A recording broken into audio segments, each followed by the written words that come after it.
I'm so proud and excited to present our guest preacher for today, Karen Vaughn. Karen Vaughn is a Gold Star mom.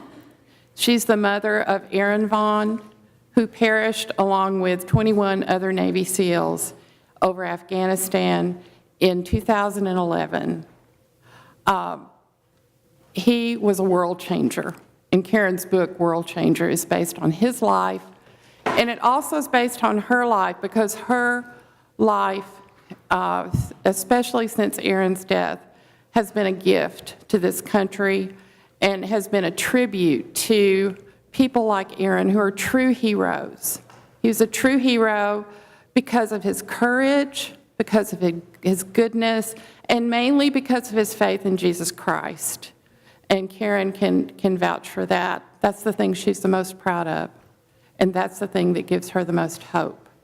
So I want you to listen to her story. It's very appropriate that Patrick found out that today is the 154th anniversary of the Gettysburg Address, where President Lincoln consecrated the battleground of Gettysburg, to all those who had given their lives for this country, for God, for freedom during the Civil War. So listen to her.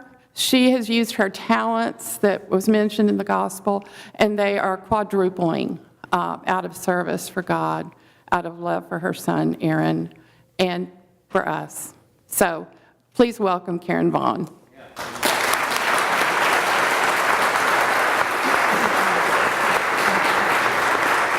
Thank you. Thank you all so much for allowing me to stand in this sacred spot today and share a little bit of my story. I said in the first service that I'm a looker and a walker, and so forgive me, they told me I had to keep my face toward the microphone, so I'm not going to be able to look at you on the sides, but bear with me here. All the way back to our founders, the people of this country have understood that freedom was never, is never, and will never be free. Freedom has always had a cost. As a matter of fact, I share these stats all the time because I think most Americans are not aware of this. Over 41 million American sons and daughters have served this nation during times of war, and over 1.3 million have given their lives to protect it and defend it, which means, from my perspective, that over 2.6 million mothers and fathers have put a child in the grave to give us the right to be here today, the freedom to be here today. August 6th, 2011, I'm going to share basically the same thing I did in the 9 o'clock service. It was a Saturday.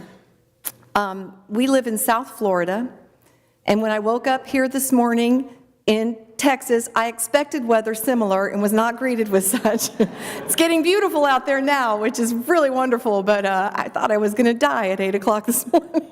No. Anyway, we live in South Florida, and my husband on that particular morning was in Vancouver, British Columbia, 3,500 miles away from home on work. And my phone rang at 7:30. Saturday was the only day I sleep in because I too attend church every Sunday and, worked through the week then. And then I say, like now I just work 24/7. There's no Friday, there's no Monday through Friday anymore. But he called me at 7:30 that morning, and it made me a little angry, so I answered the phone with a really gruff hello, like I can't, the intonation we can put in our voices, wives, right? With the, I cannot believe you called me. All of that is said in one hello, And he sounded really strange, and he sounded actually just so pensive and actually very frightened, and I had never. Billy and I have been married now 37 years. On this morning, we'd been married almost 31 years, and in all those years, I had never heard him sound quite like he sounded that morning. And so I immediately understood something very serious was going on, but he couldn't get the words out of his mouth. And I finally said, honey, you have to tell me what's going on, because he had said, I have something to tell you and I don't want to. And finally, he found the courage to speak it, and he said, Karen, a helicopter was shot down in Afghanistan last night, and 30 Americans are dead. And the more news they give about the shoot down, the more it sounds like Aaron's team could have been involved. And instantly, I was just transferred into a state of near hysteria, because Aaron had been a Navy SEAL for 9 years. He had been deployed so many times. He had been on hundreds of missions. When he wasn't deployed overseas, they work with grab bags where, they can't be more than 100 miles from home during, he was gone all the time. If he wasn't training, if he wasn't on a mission, if he wasn't deployed, he was home very, very little. But not in that entire 9 years had we had a phone call like this.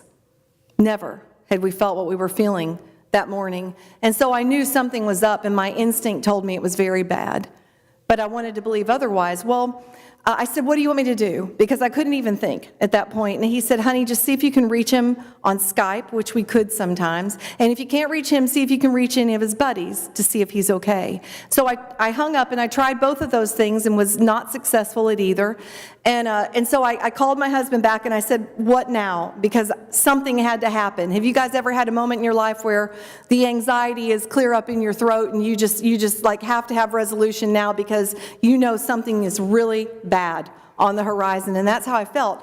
And so he said, just see if you can call Kimberly's parents on their landline. Now, Kimberly was Aaron's wife. They'd been married 3.5 years, had a little boy that was almost 2. His name is Reagan, if that tells you anything about his daddy's politics. And a little girl, Chamberlain, had just been born 9 weeks earlier. Aaron was there for the birth and home for 3 weeks and then deployed. He'd been in Afghanistan for 6 weeks at this time. And so he said, see if you can call their house and talk to them and see if Kimberly's up yet, because we didn't want to bring her into the anxiety we were experiencing until we absolutely had to. So we called her parents, who she was staying with, obviously, and asked them if they knew about the shoot down and if Kimberly was awake, and the answer again was no to both of those. And so I told them about it, told them what was going on, and we agreed to stay in touch throughout the morning and leave Kimberly asleep. The kids were asleep, didn't want to bother her at that point, and we're just hoping for resolution at any time. And so about 15 more minutes went by, and my oldest daughter, Tara, knocked on the door. Our youngest daughter, Anna, was spending the night with a friend. She was still in high school at this time.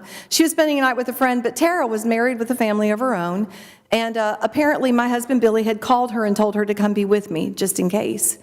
And so when she came in, that just even heightened my sense of fear, because now I knew exactly how serious my husband thought this was. And so I became even more anxious, and I started telling her, I don't think it's Aaron. I can't imagine that I wouldn't know in my heart as his mother that he was gone if he was gone.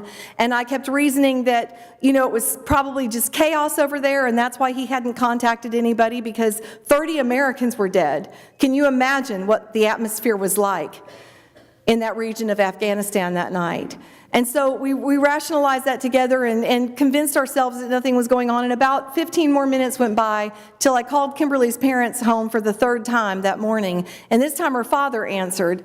And the first thing out of his mouth was, he said, Karen, it's bad. And I said, oh, I know, thinking that he was talking about the likelihood. We were still in the likelihood phase, right, in my mind. And he said, listen to me. And his voice sounded a lot like my husband's voice in the call an hour earlier, breathy and couldn't speak. And he finally got this part of it out. He said, Aaron was on the helicopter. And then, as if he couldn't go on, I just sat there and waited, because I thought surely he's going to say, but he didn't. He said, and there were no survivors.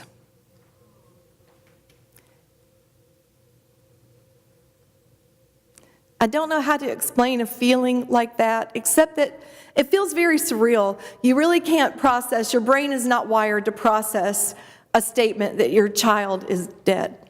The words can't form in your mouth, and they certainly can't form in your mind. And so when you see these movies where you see people running frantically, screaming the word no, no, no, that is a very natural response, and that's exactly what I did. And I finally collapsed in a chair. And my daughter, Tara, walked over and took the phone out of my hand. I didn't realize it was still in my hand. And she took it and she finished the call with Alan. And I remember when she hung up, I guess just some hope in me, hope that he would tell her something different than he'd said to me, or more details. They're still looking for survivors. They think he was on the chopper. Anything to give me a glimmer of hope that he might still be breathing. And all Tara said was, "You're going to be all right, Mom." And I got up, and I remember it felt like my legs were not attached to my body. It felt like I was having an out-of-body experience. Every time I blinked, the room would go black, and my ears were just roaring, and I couldn't think. And I just started running through the house, and Tara started running behind me, saying, "Mom, please lay down. Please lay down. I think you're going to pass out." And I was sure that I was, because what I wanted to do was die. Not because I didn't trust God. Not because I didn't love and appreciate and have an honest, genuine respect for what was still in my presence here on this earth. It was that I could not fathom living the rest of my life in the amount of pain I felt physically. I couldn't fathom it. I finally collapsed on the bed, and she came in and sat down beside me and grabbed my hands and just held them. And I always think this part is funny when I think back on it, because it makes her sound like a real lovey, touchy little girl. She is not. She is my tough one, you know. She doesn't like to be touched. If any of you ever raised a child who doesn't want you to hug them, I mean, she loves me, but, you know, she's just like, this is my personal space. So it was, when I think about that morning and I think about the way she came and sat on my bed and held my hands, I know how much more that meant than just a normal moment like that. And we sat there for a few minutes, not saying anything, and then all of a sudden she spoke, and what she said next hurt equally to the words I just heard on that phone with Alan. And she said, "Do you want me to call Dad?" And it was only then that I realized that I knew this horrible thing that was going to change everything for all of us forever. And my precious husband, the love of my youth, the father of that boy, the one who made him who he was, didn't know. And he was gone. And I couldn't bear the thought that Billy was now going to enter into the reality that I was part of. I couldn't bear the thought of how that would hurt him to hear those words. And I said, "Yes, honey, give him a call." And so I remember when she picked up the phone and dialed his number, he answered immediately, of course, because he was sitting on pins and needles waiting for news, alone, on a ferry of all things. And she said 3 words to him, and they were just such difficult words to hear. She said, and it was the first time the word had been spoken, "Daddy, he's dead." She hadn't called her father Daddy in 2 decades. She was a grown woman, like I said, with a family of her own. And she told me that Billy just said, "Okay, honey, I'll call you back," and hung up. And, you know, that began the reality of our life. And our life is very much marked by, it's so significant when I think about when Christ died and how time was marked before and after. And that's very much how our life is marked now. Everything we recall is, oh yeah, that was before Aaron died. Or no, that was the year after Aaron died. Everything is marked by Aaron's death. It's such a significant moment in our family's history. I only tell you about his death because, and try to describe it, and I tried to do that in my book. I took 1 chapter, and I didn't want to make the book sad. I wanted it to be a celebration of his life. But I felt like it was important for every American to read what sacrifice honestly looks like. What it really means when a family gets that call and says, your child is dead and they're 7,000 miles away from you. And you'll see their body on Tuesday, which in many times is in our case. We didn't get to see the body. But the most important thing that I will ever tell you about Aaron that's so relevant to everything the only reason I'm on my feet is because he gave his life to Christ at a very young age. He had a profound, intense, beautiful relationship with God. And because of that, we know that even though he did die 7,000 miles away from all of us who loved him, he took his last breath in the arms of the one who loved him more than any of us could possibly love him. And in that, we find great peace and great hope. Aaron was a kid who was a joy to raise. He always knew what he was created to be. He always wanted to be a Navy SEAL. He was a warrior. We often say that he did not become a warrior after he became a Navy SEAL. Aaron became a Navy SEAL because he was a warrior. It was what God had designed him for. He was created to do this. He lived a life of just complete surrender to three concepts. You love God, you love your family, and you love your country. And you bring honor to all three, and you've had a life well lived. And that's the kind of person he was. He had an exemplary character. It was astounding. Oftentimes, his behavior would shame me because my nobility was nowhere near what his was. And somehow God had entrusted me to raise him. It didn't even make sense to me lots of times. But he knew what he was created to be. He overcame unimaginable odds, and you can read about that in the book, to achieve that dream. A blown out knee, not once, but twice. Second time couldn't be repaired. He was told by a very famous surgeon in South Florida that he would spend the rest of his life somewhat handicapped and would never be able to do anything physical again without the use of a special brace. And he had resigned himself to that reality, contrary to everything he'd known he was created for. And I want to stop just a second and tell you why he knew what he was created for. It's because he loved America. He understood the American way of life was purchased through sacrifice of those who fought and those who died. He understood that a representative republic is the noblest form of government ever devised by man, and he understood that it required protection. And my husband is somewhat of a historian, really brilliant mind, and Aaron loved nothing more than sitting at his father's feet rehearsing history, rehearsing our role in history as a nation, where we came to be, how we came to be, the thoughts and predictions of our founders, the way our Constitution was formed. He honored it so much, and he honored everyone who went before him and held that line between us and destruction. And he prayed for nothing more than to take his place in history and be part of the solution, part of that wall of protection around America's freedom and liberty. That's what drove him. And so when the knee injury happened, he literally thought life was over. He couldn't imagine what God's plan had become for him. And so he went about his business, and he got a job, and they liked him so much at his job that they put him all the way through college, and everything was moving in a new direction. And then came that day that changed everything for everybody across this nation and across the globe in all truth, and that was September 11th, 2001. And on that morning, I tell people, I won't go into all the detail, but it wasn't the planes that hit the Twin Towers that caused him to do what he did next. That wasn't it. As graphic and horrific and horrible as that was, that's not what caused him to do what he did next. It wasn't the plane that hit the Pentagon. That sucker punch to our nation's center of security, our national defense, very intentional to demoralize us as a country.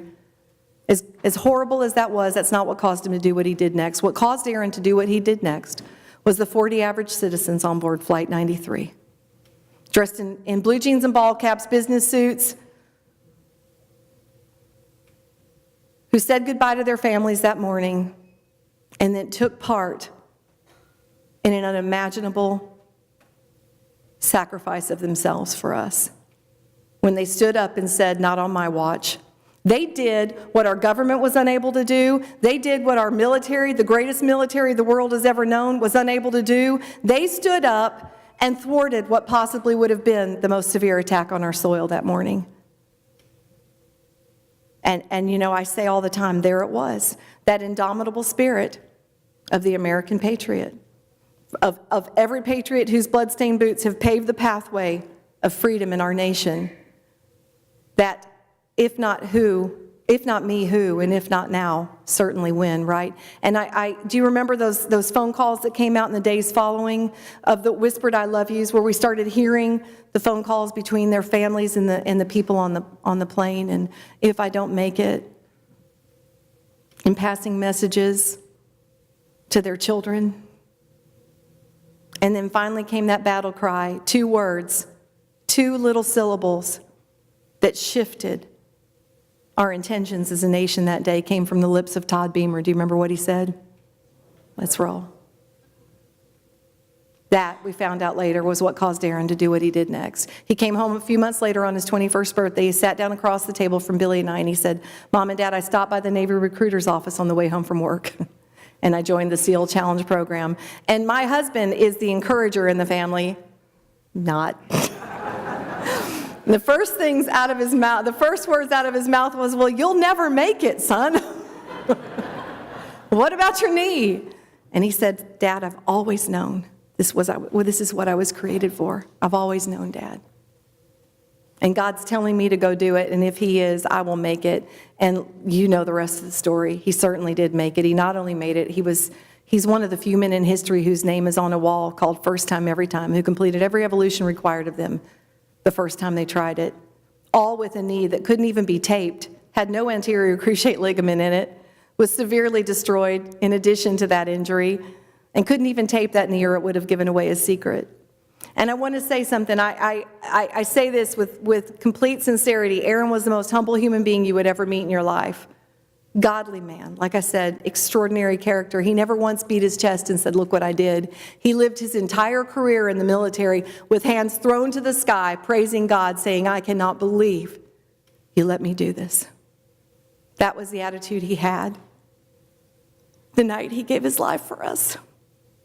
"I can't believe you let me do this."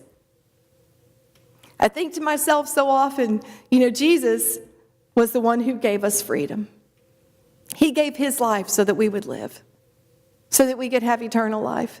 In America, our forces, our armed forces have given us freedom for over 240 years now.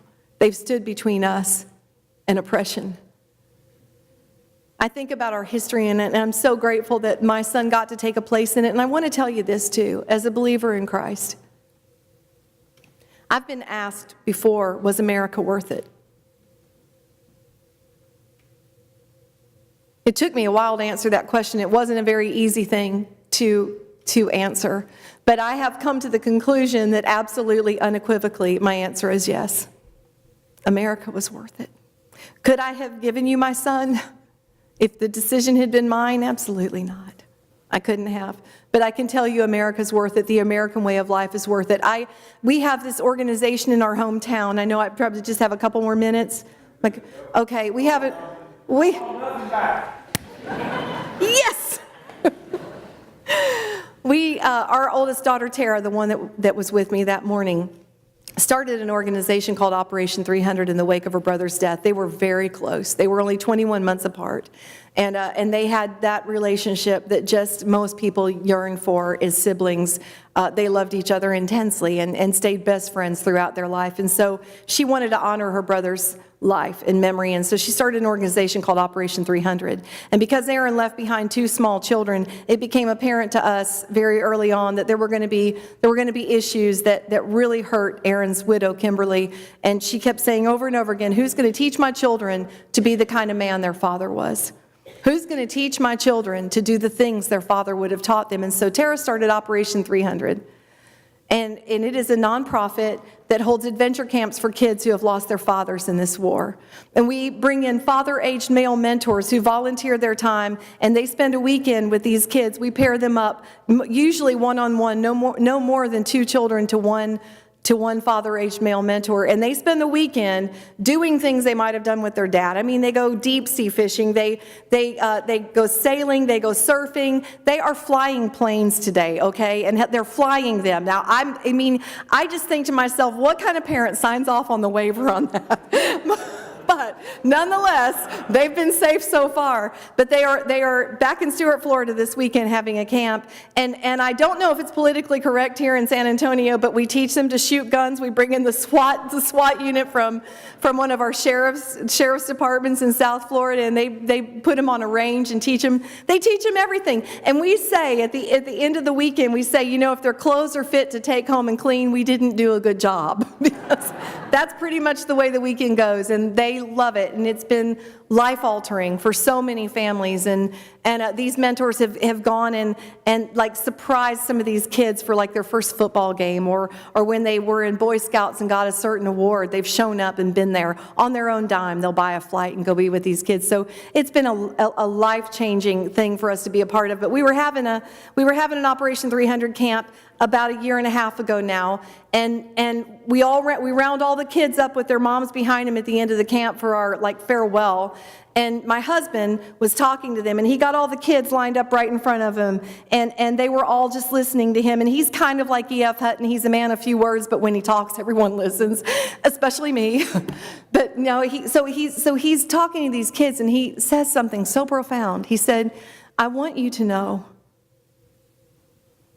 that your daddies didn't die for a government." And they all got real quiet, and they were looking up at him, like waiting to see what he was going to say. And he said, "And I want you to know that your daddies didn't die seizing anybody's land. Your fathers died for a way of life, the American way of life." And I just want to take that one step further and say to you this: if you think that our best days are behind us, think again. I've traveled this country for 5.5 years now, and I have been so loved and so embraced by the people of this nation. I have received honors that weren't mine, that were my son's honors, but I've received them gladly on his behalf, because the people of this country have so much gratitude in their hearts for those who stand between us and danger. And it's been apparent to me what a great people we are, and that our best days are certainly not behind us. And if you think they are, I want to encourage you this week to just do a little trial on your own and turn your television off. Just turn it off. Get off social media, all the hate that's being spewed back and forth. Just get away from it all and understand that we are still a good people. We are still a people that anytime somebody's in need, we rush to their aid. We send millions of our personal dollars, much less our government's dollars, to aid when a nation has a situation that needs to be dealt with. We are a good people. We are a great nation, and I fear that in our country, we've decided somehow that we're not a good people because we have flaws. Well, guess what? We're all born into sin, and we have flaws, and we won't be perfect until we go home to be with Jesus, right? So we're a flawed people. We are, but we are a great nation, and we are worth the sacrifice. But what I want to ask you today is, are you individually living a life worth the sacrifice that's been made on your behalf? You know, I told them in the first service again, at Aaron's funeral, Brad Kavner is Aaron's very best friend in the world. He's a member of SEAL Team 1. I haven't said this in this service, have I? Oh my God, I've talked a lot. Aaron's very best friend. They were on SEAL Team 1 together for most of their careers.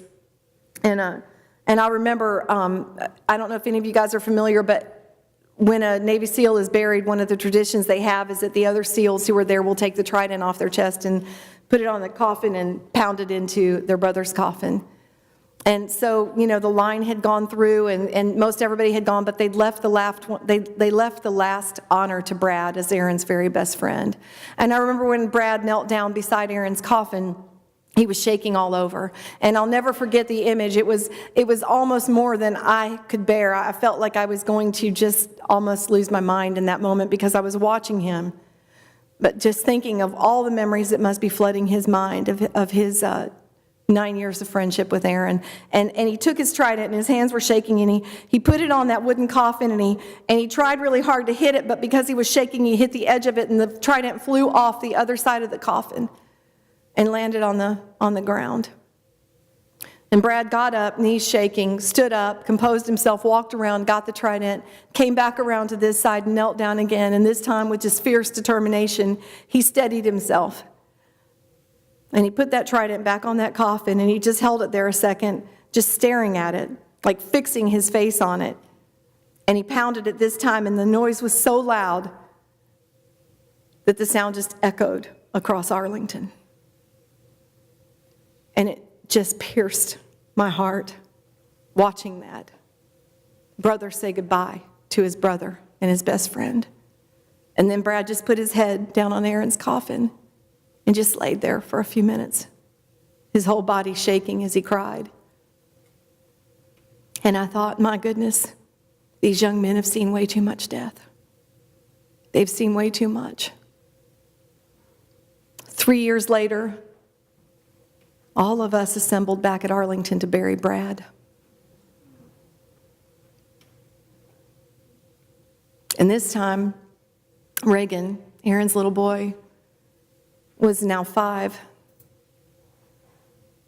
And he took his daddy's trident and with the help of some teammates, knelt down there and pounded his dad's trident into Brad's coffin.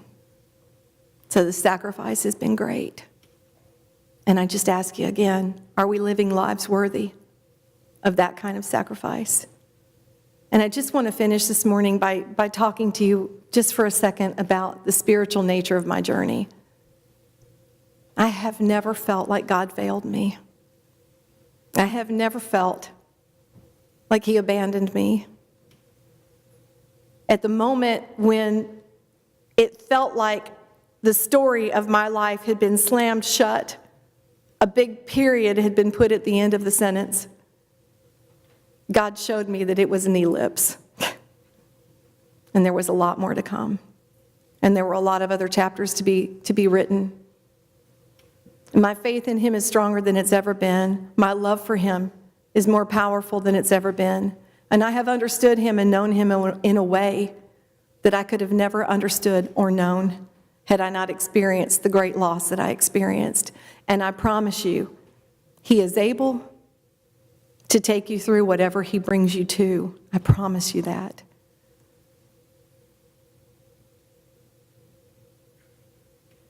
He's good.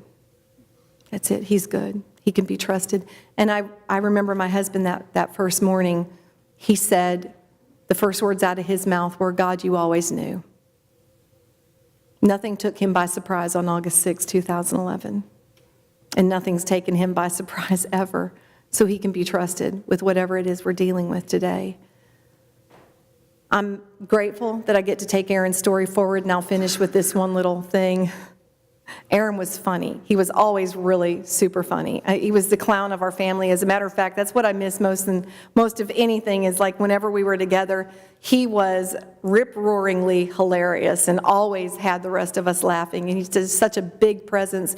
But, all through his life, I told you he had this beautiful relationship with Jesus all through his life. And always was always sharing his faith, just unashamedly shared his faith. And so after he was a Navy SEAL for many years, he was home from a deployment. We were up late talking one night, and I remember asking him, I said, son, I've wanted to ask you this question for a long time. I know you're doing what you were supposed to do. There's no answer, there's no explanation for you being able to do what you've done and accomplish what you've accomplished outside of this is what God destined you for, right? And I said, but I always thought God was telling me that you were going to be a great missionary. And just like that, with his quick wit, he said, well, Mom, maybe you just misunderstood him, and he was telling you I was going to be a great mercenary. I don't think so. But after the book was written, about just a couple months ago, my oldest daughter, Tara, the same one I told you about earlier, was reading the book for the first time. It's hard to read this book. It's been difficult for my family to pick it up. But she was reading the book, and she texted me. And she said, Mom, did you realize you were right? He has become a great missionary. His story of faith has been shared across this nation through the halls of Congress on more platforms than I can even remember. And I'm so thankful to God that in his death, his testimony has multiplied 1,000 times over, 1,000,000 times over. People have written us from other nations to tell us that they have a relationship with Jesus now because of Aaron's story.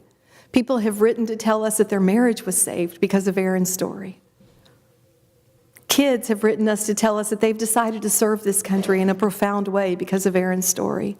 So his legacy lives on because he lived such a noble, amazing life. And so I challenge myself to do the same daily. I challenge myself to honor what he left me And I challenge you the same. Thank you so much for your time.